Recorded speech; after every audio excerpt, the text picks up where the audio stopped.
Anton Dostler não foi um soldado qualquer. Era general do exército alemão e ocupava um lugar-chave dentro da maquinaria de guerra nazista.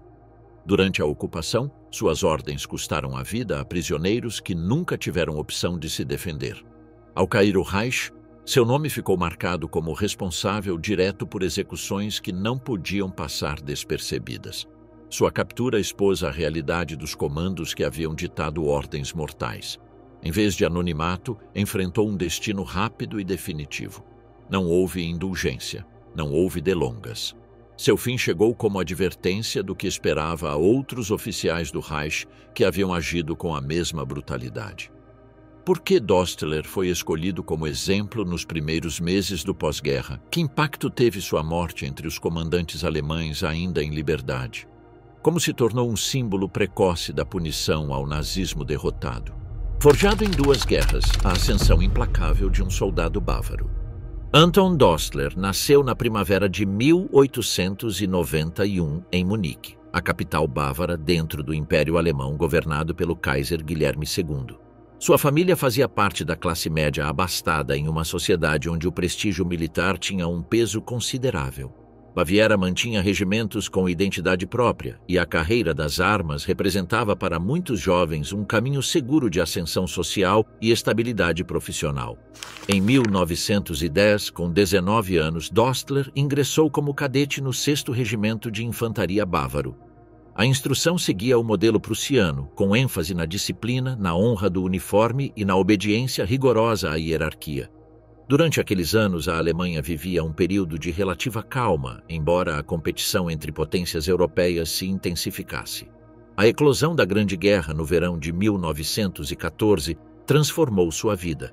Com o posto de tenente, foi enviado para a frente ocidental junto com sua unidade. A guerra de movimento inicial na Bélgica e no norte da França logo estagnou no sistema de trincheiras. Dostler, com apenas 23 anos, ficou imerso em um conflito de desgaste onde a artilharia e a infantaria dominavam a cena. Durante 4 anos permaneceu na frente ocidental. Sua experiência foi marcada pela rotina de trincheiras, ofensivas limitadas e a constante necessidade de repor baixas em todos os níveis de comando. Em janeiro de 1916 foi promovido a 1º tenente e em outubro de 1918, semanas antes do armistício, recebeu o posto de capitão. Seu registro de serviço incluía a Cruz de Ferro de 1ª classe e a Ordem Militar de Mérito da Baviera, condecorações que refletiam o reconhecimento habitual a oficiais competentes em condições de combate sustentado. A derrota alemã de novembro de 1918 significou o colapso do Império e o nascimento da República de Weimar. O Tratado de Versalhes limitou o exército a 100 mil homens e proibiu o serviço militar obrigatório. Esta redução obrigou a dispensar a maioria dos oficiais e soldados veteranos. Dostler conseguiu manter seu posto no novo Reichswehr, o que mostrava tanto a necessidade de manter quadros com experiência quanto sua valorização pessoal dentro da instituição. O Reichswehr do pós-guerra tornou-se um corpo profissional altamente disciplinado. Seus oficiais cultivavam a tradição militar prussiana e mantinham uma distância crítica da política civil, que consideravam responsável pela derrota. Em 1924, Dostler foi designado para o Departamento de Inteligência Militar do Ministério do Reichswehr em Berlim, afastando-se das funções puramente de guarnição e orientando-se para tarefas de caráter estratégico. Nesses anos também cursou estudos universitários, uma prática comum entre oficiais que buscavam reforçar sua formação em um contexto de restrições militares. Para 1932, havia alcançado o posto de major. A ascensão do Partido Nacional Socialista em 1933 modificou radicalmente o cenário. No início, muitos oficiais olhavam com desconfiança para Hitler, mas concordavam com seu propósito de pôr fim às limitações de Versalhes e recuperar o poderio militar. A principal fonte de tensão ocorreu com a Sturmabteilung, dirigida por Ernst Röhm, que pretendia substituir o exército regular por uma milícia do partido.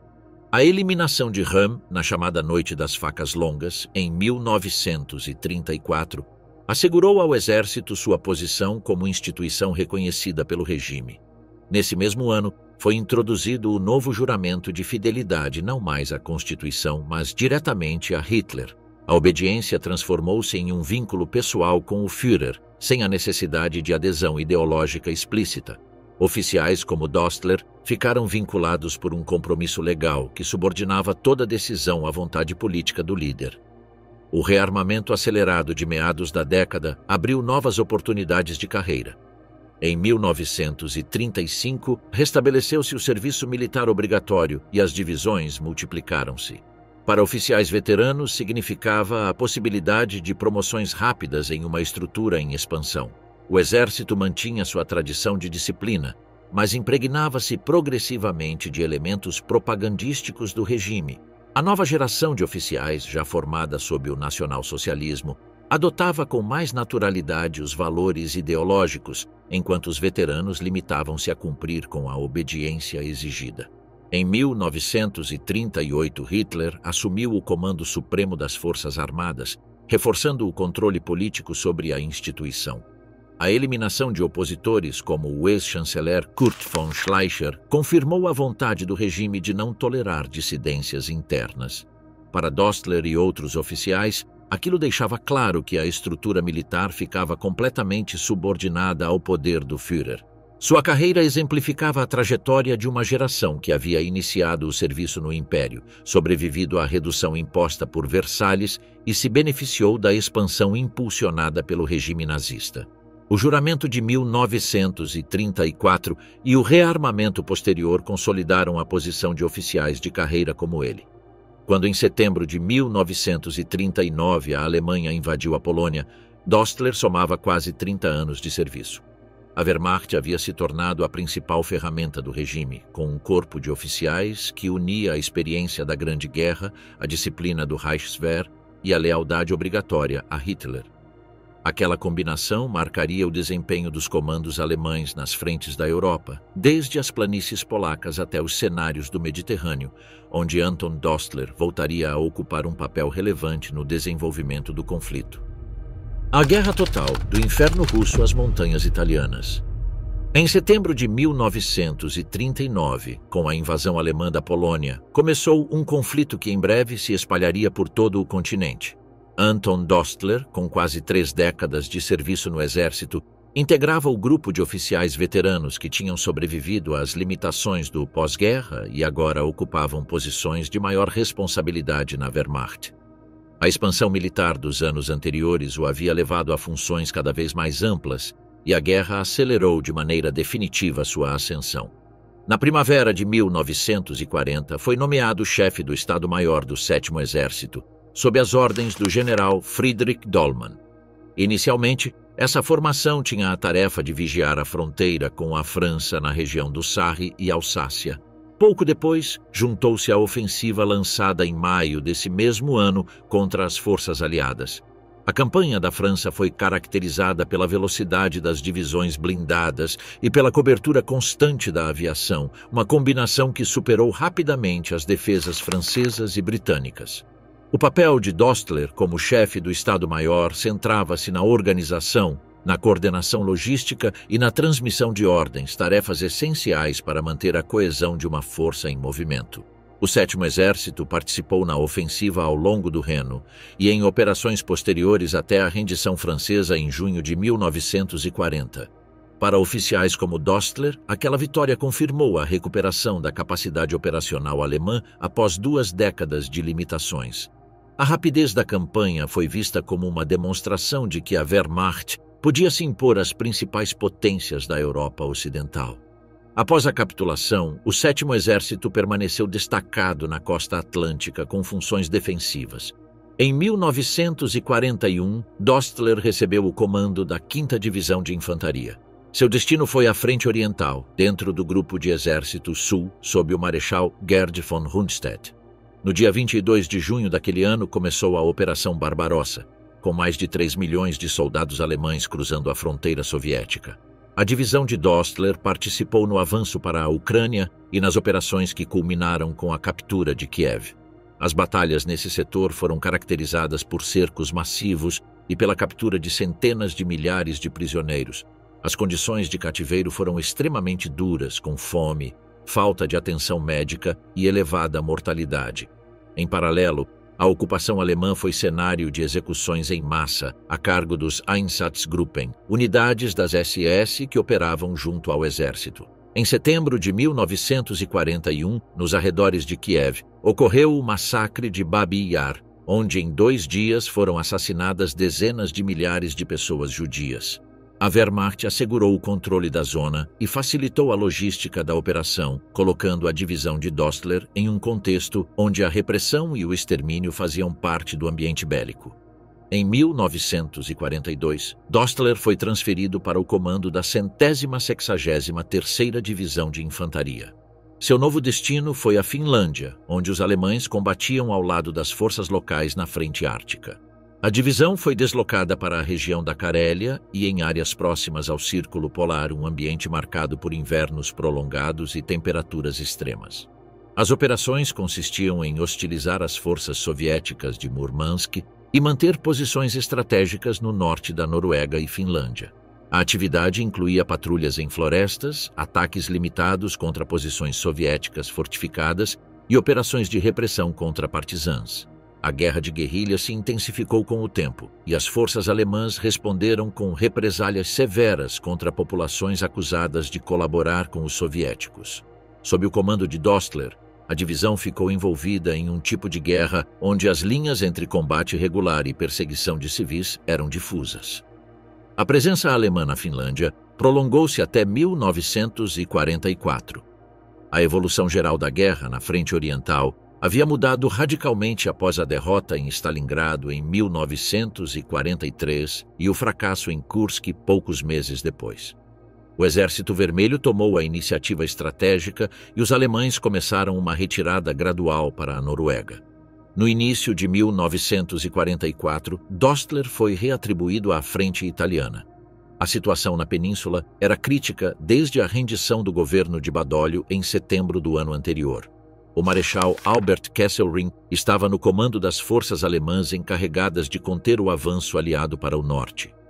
Em janeiro, Dostler recebeu o comando do 75º Corpo de Exército com sede em Ligúria. Sua função principal era a organização da defesa costeira. As unidades sob seu comando construíram fortificações, reforçaram posições em portos e coordenaram com a marinha alemã e com tropas italianas da República Social de Mussolini. Ao mesmo tempo, intensificava-se a atividade partisana no norte da Itália. Os grupos de resistência atacavam linhas ferroviárias, depósitos e comboios de suprimentos. A repressão dessas ações tornou-se uma das principais tarefas do Corpo de Exército de Dostler. As ordens do comando alemão estabeleciam que os partisãs deviam ser tratados como elementos ilegais e não como combatentes regulares, o que justificava execuções sumárias e medidas coletivas contra populações locais. Na prática, as operações de repressão combinavam rusgas, fuzilamentos e represálias contra aldeias inteiras acusadas de colaborar com a resistência. O Corpo de Exército de Dostler ficou integrado nessa política de guerra antipartisã que caracterizou a ocupação alemã na Itália. Ao mesmo tempo, a costa da Ligúria tornou-se cenário de operações de sabotagem aliadas. Comandos britânicos e americanos buscavam interromper o transporte alemão atacando túneis ferroviários, pontes e portos. A destruição de um túnel podia paralisar o abastecimento durante semanas. O Corpo de Exército 75 devia manter uma vigilância constante contra esses desembarques, desdobrando patrulhas costeiras e reforçando a defesa em pontos críticos. O comando de Dostler na Ligúria situou-o em uma frente complexa, onde se combinavam a defesa contra um inimigo convencional, a repressão da resistência interna e a vigilância contra incursões especiais. A multiplicidade de tarefas exigia recursos e coordenação em um contexto em que a Wehrmacht já não contava com a superioridade dos primeiros anos da guerra. No território sob sua responsabilidade, entrecruzavam-se as operações regulares com ações de caráter irregular, em um equilíbrio cada vez mais precário. Operação Guinea 2, 15 homens contra o poder do Reich. No inverno de 1944, enquanto as forças aliadas avançavam lentamente pela península italiana, o alto comando americano buscava alternativas para enfraquecer as defesas alemãs. A frente estava definida por linhas sucessivas apoiadas na complexa geografia montanhosa do país, o que favorecia a resistência alemã. O Escritório de Serviços Estratégicos, precursor da CIA, planejou missões especiais de sabotagem destinadas a interromper comunicações e alterar o suprimento das tropas inimigas. Dessas iniciativas surgiu a operação denominada Gini 2. O objetivo era um túnel ferroviário situado entre La Spezia e Gênova, na região da Ligúria. Essa infraestrutura era vital para os alemães, pois assegurava o transporte de suprimentos e reforços entre o norte industrial e as frentes ativas no centro e sul da Itália. A destruição de um túnel da linha costeira podia atrasar de maneira significativa o movimento de tropas e materiais, gerando consequências diretas no ritmo de combate. O grupo encarregado da missão era formado por 15 soldados americanos, entre eles 2 oficiais, selecionados pelo seu treinamento em operações de risco. Eram provenientes de unidades paraquedistas e comandos e tinham recebido instrução intensiva em técnicas de sabotagem. O treinamento incluía o uso de explosivos plásticos, infiltração noturna, camuflagem e manejo de armamento leve. O equipamento consistia em pistolas Colt calibre 45, facas de combate e 6 submetralhadoras Marlin, armas compactas projetadas para confrontos a curta distância. Além disso, levavam cargas explosivas adaptadas para destruir estruturas ferroviárias. O plano previa um desembarque por mar, ocultamento durante o dia, aproximação noturna ao objetivo, colocação de cargas e retirada em direção à costa para serem recolhidos novamente por embarcações norte-americanas. A operação foi denominada Gini 2 porque uma tentativa anterior, Gini 1, havia fracassado semanas antes devido a erros de navegação. Esperava-se que a experiência acumulada aumentasse as probabilidades de sucesso. Na noite de 22 de março de 1944, 2 barcos a motor norte-americanos aproximaram-se da costa da Ligúria com os 15 homens a bordo. O mar estava agitado, mas conseguiram desembarcar na praia de Framura. Esconderam os barcos infláveis e enterraram parte do material, incluindo as cargas explosivas, confiando em recuperá-las depois. O plano previa que ficassem escondidos durante o dia e avançassem à noite em direção ao túnel. No entanto, tinham desembarcado a cerca de 15 quilômetros da localização prevista. Essa desvio alterou os cálculos e obrigou a improvisar. Os homens se refugiaram em um celeiro próximo à aldeia de Carpeneggio, nas proximidades de La Spezia. Durante a jornada, permaneceram escondidos e buscaram provisões através de camponeses locais. O que não sabiam era que a operação já havia sido comprometida. Os restos de equipamento na praia chamaram a atenção dos pescadores, que informaram à polícia italiana da República Social. 2 milicianos fascistas inspecionaram a zona, encontraram material e comunicaram a um destacamento alemão. A reação foi imediata. O 135º Regimento de Fortaleza organizou uma operação de busca com soldados alemães e colaboradores italianos. As pegadas na areia e os relatórios dos habitantes permitiram delimitar uma área de busca. Em paralelo, rumores sobre a presença de estrangeiros circulavam entre a população rural, dificultando ainda mais a ocultação dos americanos. Na madrugada do dia 24 de março, um contingente alemão cercou o celeiro. Os 15 soldados foram capturados sem resistência. A surpresa foi total e a desvantagem numérica tornava impossível qualquer tentativa de fuga. Após a detenção, foram transferidos para La Spezia para interrogatórios no quartel local. Os registros alemães posteriores consignaram que todos os prisioneiros vestiam o uniforme militar regulamentar dos Estados Unidos e portavam suas chapas de identificação.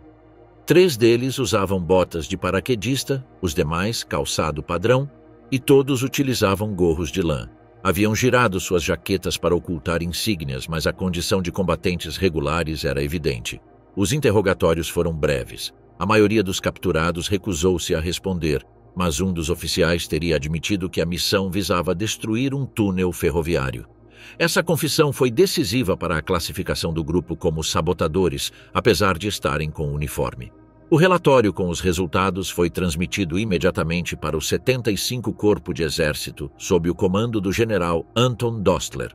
A situação foi interpretada à luz de uma ordem emitida por Hitler em outubro de 1942. O Kommandobefehl. que exigia a execução imediata de comandos capturados atrás das linhas, independentemente de estarem uniformizados ou possuírem identificação militar. Em teoria, a Convenção de Genebra protegia soldados regulares, mas a ordem do Führer prevalecia na hierarquia alemã. Em alguns casos, oficiais haviam optado por adiar a aplicação dessa ordem ou tinham interpretado de forma mais flexível as disposições, conscientes das possíveis consequências futuras. No entanto, na Ligúria, o caso foi elevado rapidamente na cadeia de comando. O coronel Almers, chefe do regimento responsável pela captura, evitou tomar uma decisão imediata e encaminhou o assunto a superiores, o que colocou a responsabilidade no nível de corpo de exército. Em apenas 48 horas, a Operação Gini 2 havia fracassado. Nenhuma carga explosiva havia atingido o seu alvo e o túnel ferroviário continuava operacional. No entanto, a captura dos 15 homens levou a uma decisão que ia além do estritamente militar. A aplicação ou não da Kommandobefehl estava agora nas mãos do general Anton Dostler, e dessa determinação surgiria um precedente que marcaria as consequências jurídicas da guerra nos meses finais do conflito. O dilema de Dostler, a ordem de Hitler frente ao direito internacional. Em outubro de 1942, Adolf Hitler emitiu uma diretiva que passaria para a história como a Kommandobefehl, ou Ordem dos Comandos. O documento, distribuído a todos os ramos da Wehrmacht e das Waffen-SS, estabelecia de forma inequívoca que todo soldado inimigo capturado em missões de comando ou sabotagem devia ser executado de imediato.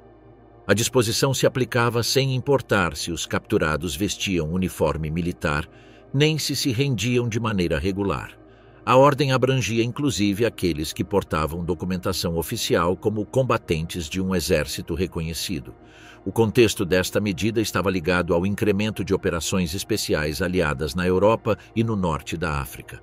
Essas incursões haviam demonstrado uma eficácia notável na destruição de instalações estratégicas, na interrupção de comunicações e no assédio a guarnições alemãs em zonas costeiras. Hitler considerava que esses comandos não podiam ser recebidos sob o Estatuto de Prisioneiros de Guerra e os qualificava de bandidos.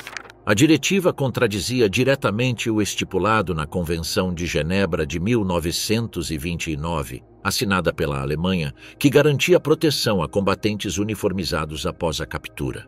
A aplicação do Kommandobefehl representou um dilema imediato para muitos oficiais alemães.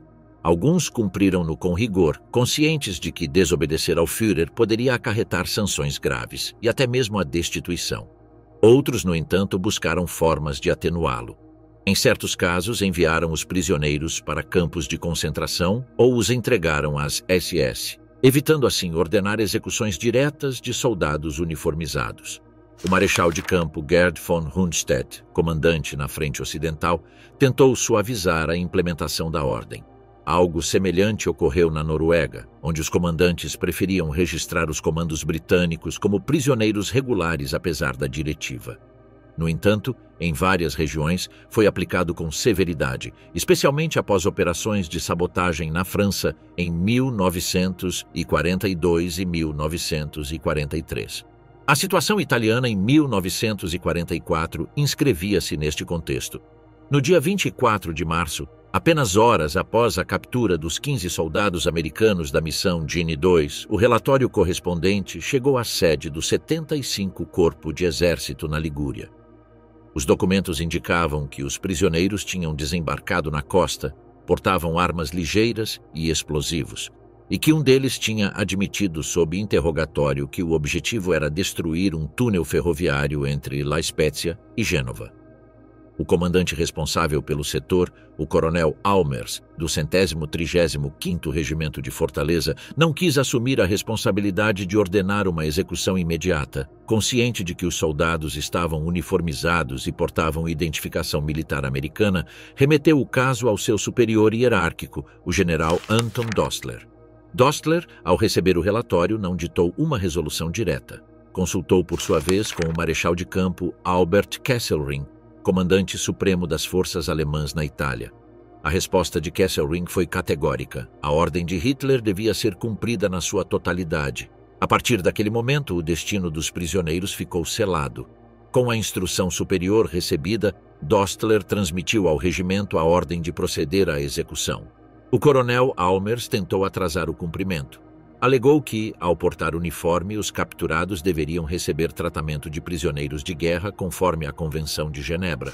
Solicitou reconsiderar o caso e pediu autorização para adiar a medida, mas a resposta de Dostler foi categórica. Ratificou a ordem e advertiu que qualquer recusa seria considerada um ato de insubordinação.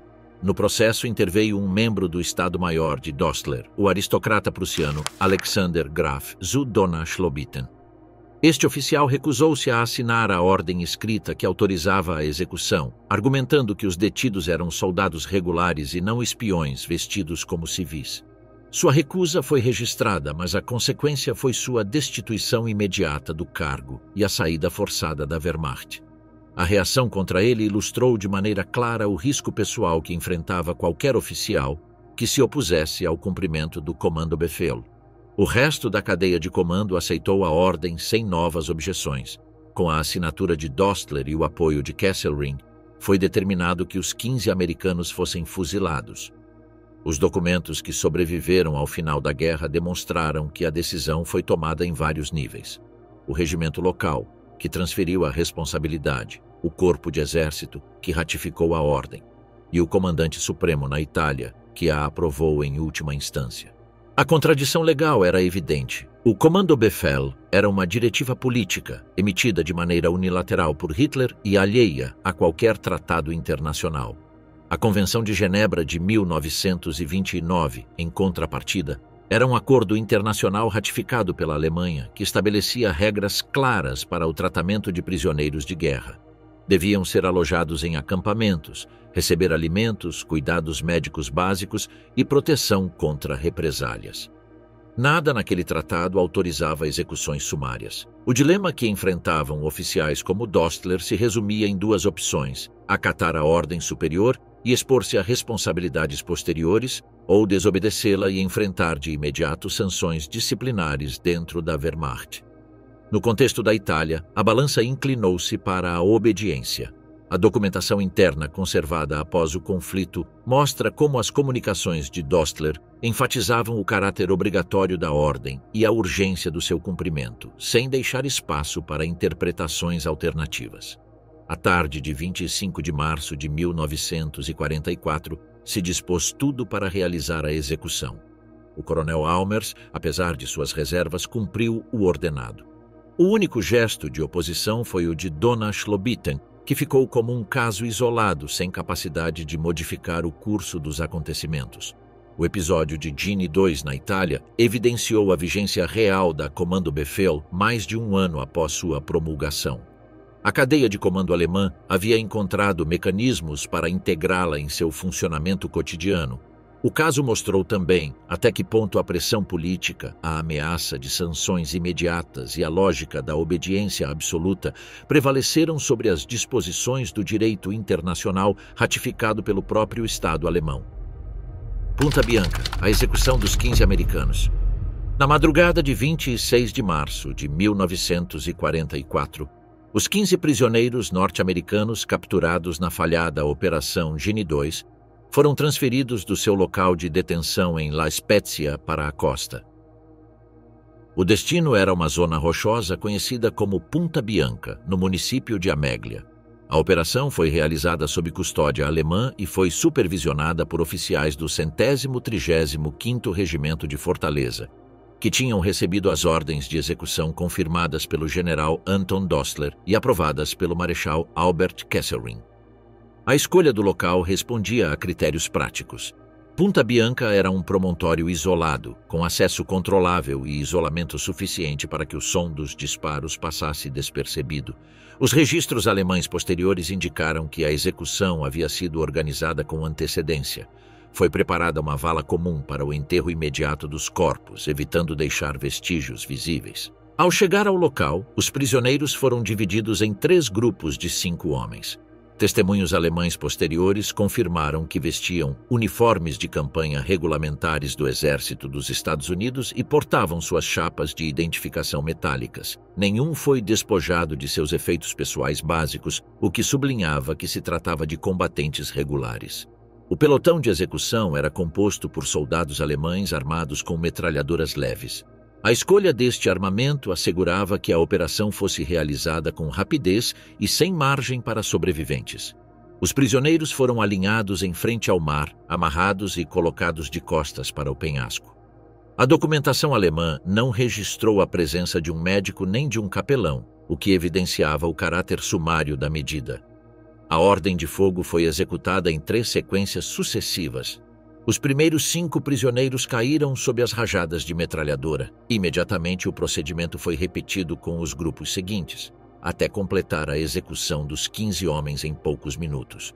Os corpos foram arrastados e depositados na vala comum preparada previamente. O enterramento foi realizado sem cerimônia nem registro ritual, e a zona foi coberta para ocultar qualquer evidência. O coronel Almers, responsável pelo regimento que havia efetuado a captura, tinha tentado adiar a medida dias antes, alegando a condição de soldados uniformizados dos prisioneiros. No entanto, cumpriu as ordens recebidas desde o quartel de Dostler. Segundo declarações posteriores, a atmosfera durante a operação esteve marcada por tensão entre os oficiais presentes. Alexander Graf zu Dohna Schlobitten, que havia se recusado a assinar a ordem, já tinha sido afastado e não esteve em Punta Bianca. Sua exclusão ilustrava as consequências de se opor ao Kommandobefehl. O fuzilamento de Punta Bianca não foi um fato isolado no contexto da diretiva de Hitler.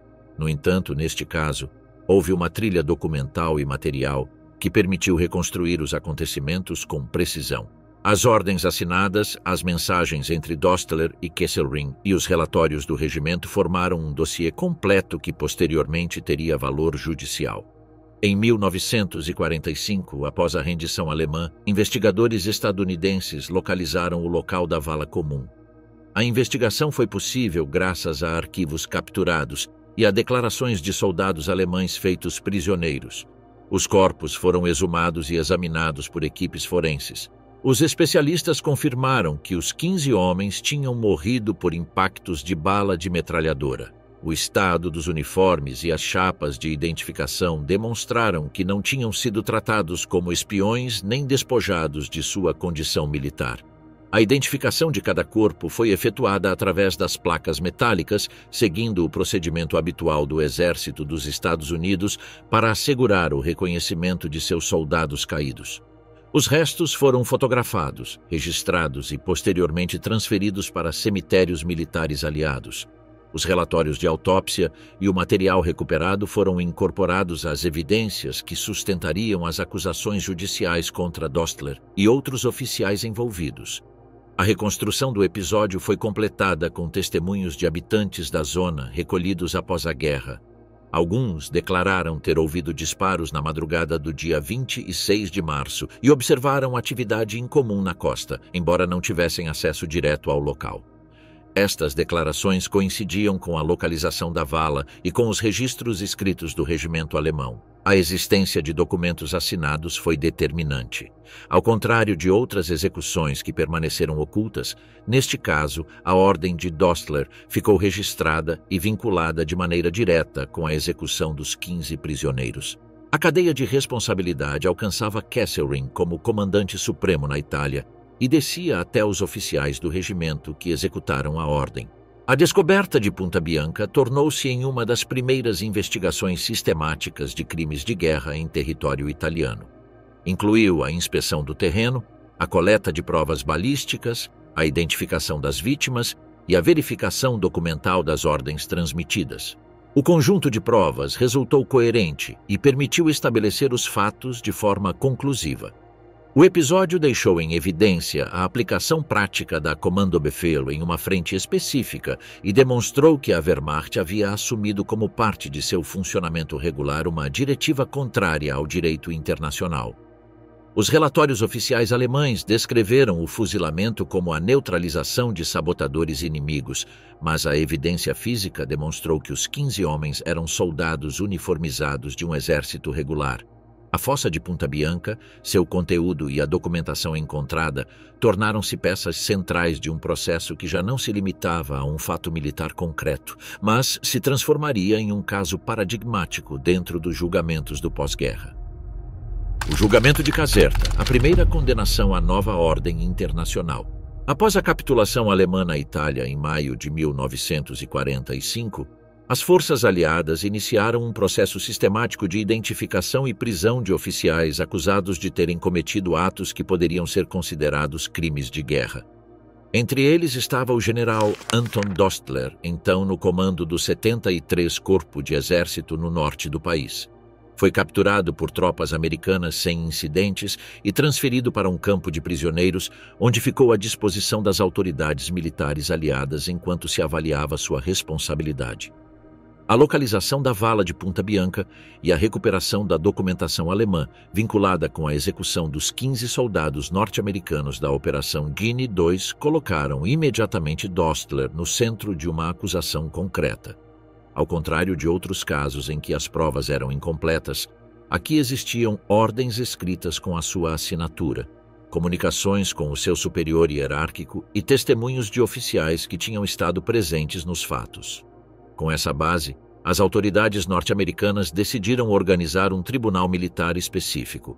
O local escolhido foi o Palácio Real de Caserta, ao norte de Nápoles, que durante a guerra havia servido como quartel-general do Comando Aliado no Mediterrâneo. Ali foi instalada a primeira comissão militar dos Estados Unidos para crimes de guerra na Europa. O tribunal foi constituído com oficiais norte-americanos que assumiram os papéis de juízes, procuradores e defensores, aplicando uma combinação de normas de direito militar e procedimentos inspirados em tribunais ordinários. Os preparativos incluíram a coleta dos documentos capturados ao exército alemão. Entre eles estavam as ordens transmitidas por Dostler ao coronel Almers, os relatórios do 135º Regimento de Fortaleza e a correspondência que confirmava a cadeia de comando desde Kesselring. A estas provas foram adicionados os relatórios de exumação realizados em Punta Bianca, com a identificação dos soldados norte-americanos através de suas chapas metálicas, bem como os resultados forenses que confirmavam a morte por rajadas de metralhadora. Também foram incorporados testemunhos de oficiais alemães envolvidos na captura e execução dos prisioneiros. O julgamento começou em 8 de outubro de 1945. A sala estava organizada com um estrado para os juízes militares, a mesa da promotoria e a da defesa, além do espaço reservado para o réu. Dostler compareceu vestido com seu uniforme de general, embora sem insígnias nazistas. Seu comportamento foi descrito como formal e distante, mantendo uma atitude rígida durante as sessões. A acusação apontou-o como responsável direto por ordenar a execução de 15 prisioneiros de guerra uniformizados em contravenção à Convenção de Genebra de 1929. O promotor destacou que os soldados portavam placas de identificação e que haviam sido capturados vestindo seu uniforme regulamentar. Rejeitou a qualificação de sabotadores utilizada pelos comandos alemães, argumentando que não estavam disfarçados nem usavam roupas civis, mas que se apresentavam como combatentes regulares. A estratégia da defesa girou em torno do princípio de obediência devida. O advogado de Dostler sustentou que o general havia agido em cumprimento da Kommandobefehl, a ordem de comandos emitida por Hitler em 1935 e 42, e que, além disso, havia consultado seu superior imediato, o Marechal Kesselring, recebendo instruções claras para proceder à execução. O próprio acusado declarou que qualquer recusa em cumprir a ordem o teria exposto a um conselho de guerra alemão e possivelmente à pena capital. A promotoria replicou que a obediência devida não eximia de responsabilidade quando a ordem era manifestamente ilegal. Foi apresentado como prova o testemunho de Alexander Graf zu Donaueschlebieten, membro do Estado-Maior de Dostler, que se havia recusado a assinar a ordem escrita e tinha sido destituído por essa causa. Esse exemplo mostrava que existia margem para rejeitar o cumprimento da diretiva, mesmo ao risco de sanções internas. Outros oficiais testificaram durante as audiências. O coronel Almers e vários comandos do regimento confirmaram que Dostler não se limitou a transmitir a instrução, mas insistiu que deveria ser cumprida sem demora. e advertiu que qualquer resistência seria tratada como insubordinação. Estas declarações foram decisivas para demonstrar que ele não atuou como um mero transmissor passivo, mas como executor consciente de uma ordem ilegal. O julgamento se prolongou até 12 de outubro. Ao contrário de processos posteriores, como os de Nuremberg, este procedimento foi relativamente rápido, já que as provas eram diretas e a acusação estava bem delimitada. Concluídas as sessões, a comissão militar deliberou em privado e, nesse mesmo dia, anunciou o veredito. Dostler foi declarado culpado de crimes de guerra por ordenar e garantir a execução de prisioneiros de guerra devidamente uniformizados.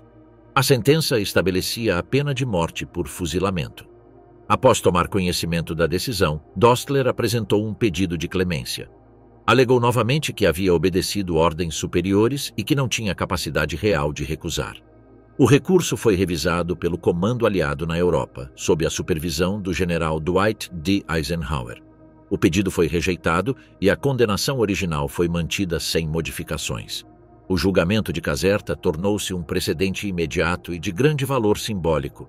Foi o primeiro processo na Europa em que um general alemão foi condenado à morte pela execução de prisioneiros aliados, e estabeleceu um princípio que seria aplicado de forma sistemática nos julgamentos de Nuremberg. O fato de obedecer a ordens superiores não eximia de responsabilidade individual.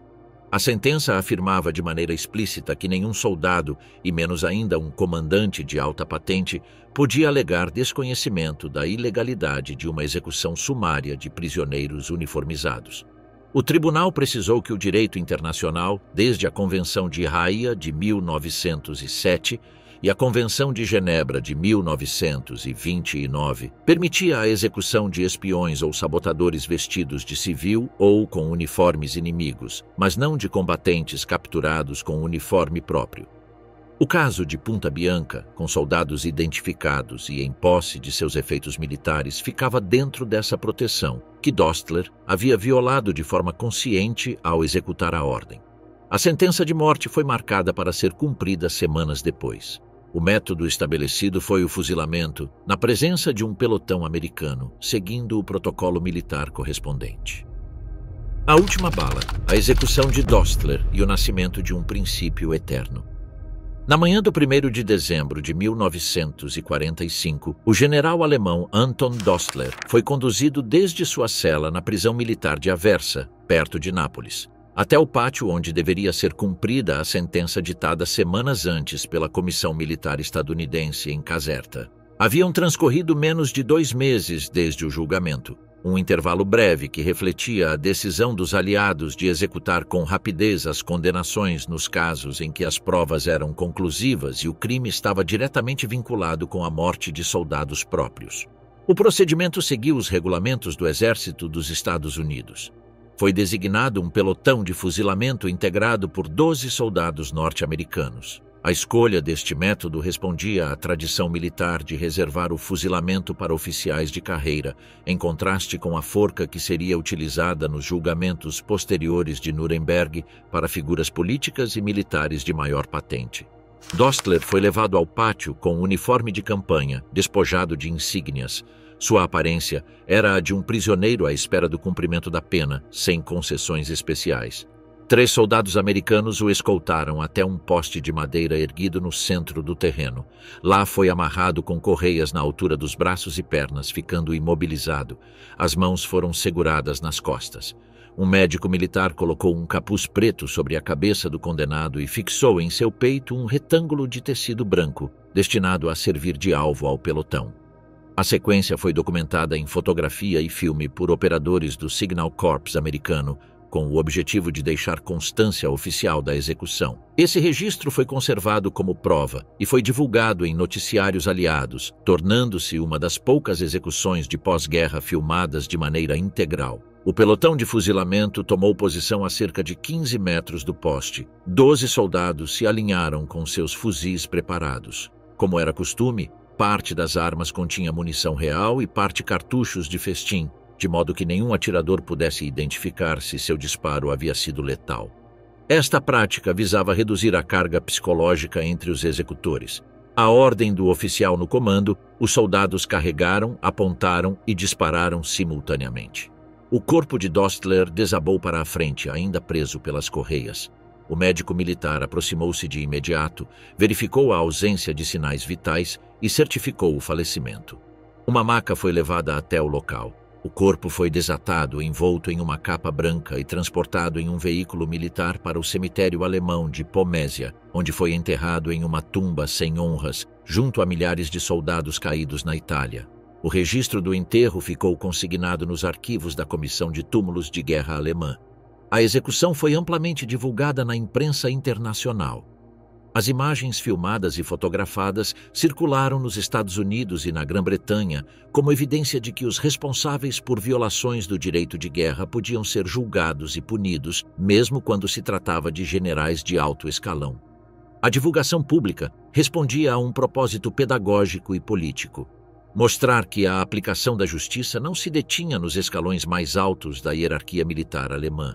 No plano jurídico, a sentença de Caserta e a execução de Aversa tiveram consequências imediatas.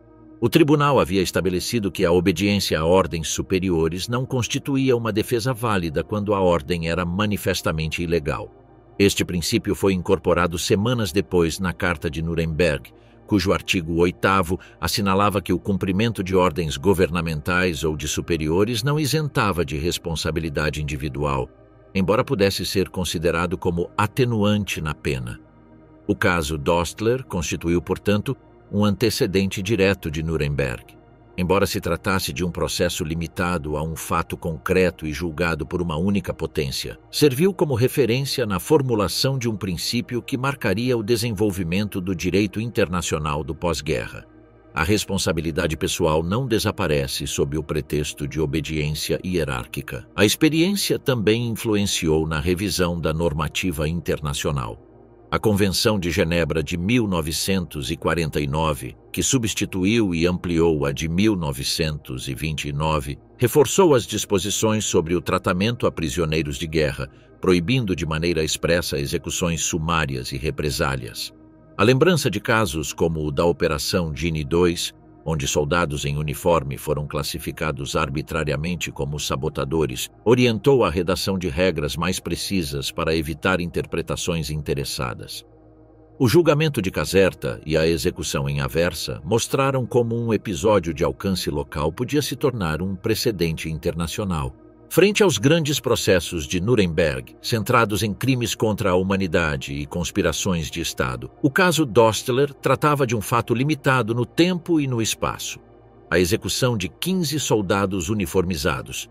Precisamente essa clareza nas circunstâncias permitiu aos juízes estabelecer um precedente sólido. O impacto também se refletiu na memória visual.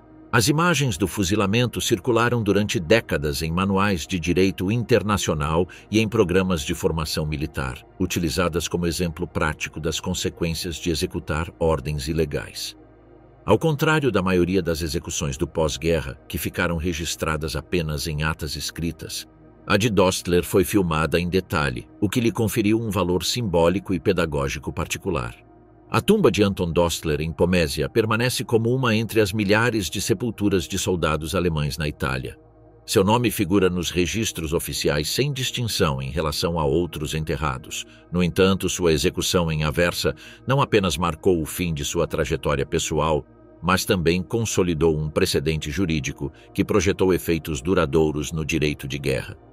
Os princípios estabelecidos em Caserta foram retomados nos julgamentos de Tóquio e décadas mais tarde em tribunais internacionais criados para julgar crimes em conflitos na Iugoslávia e em Ruanda.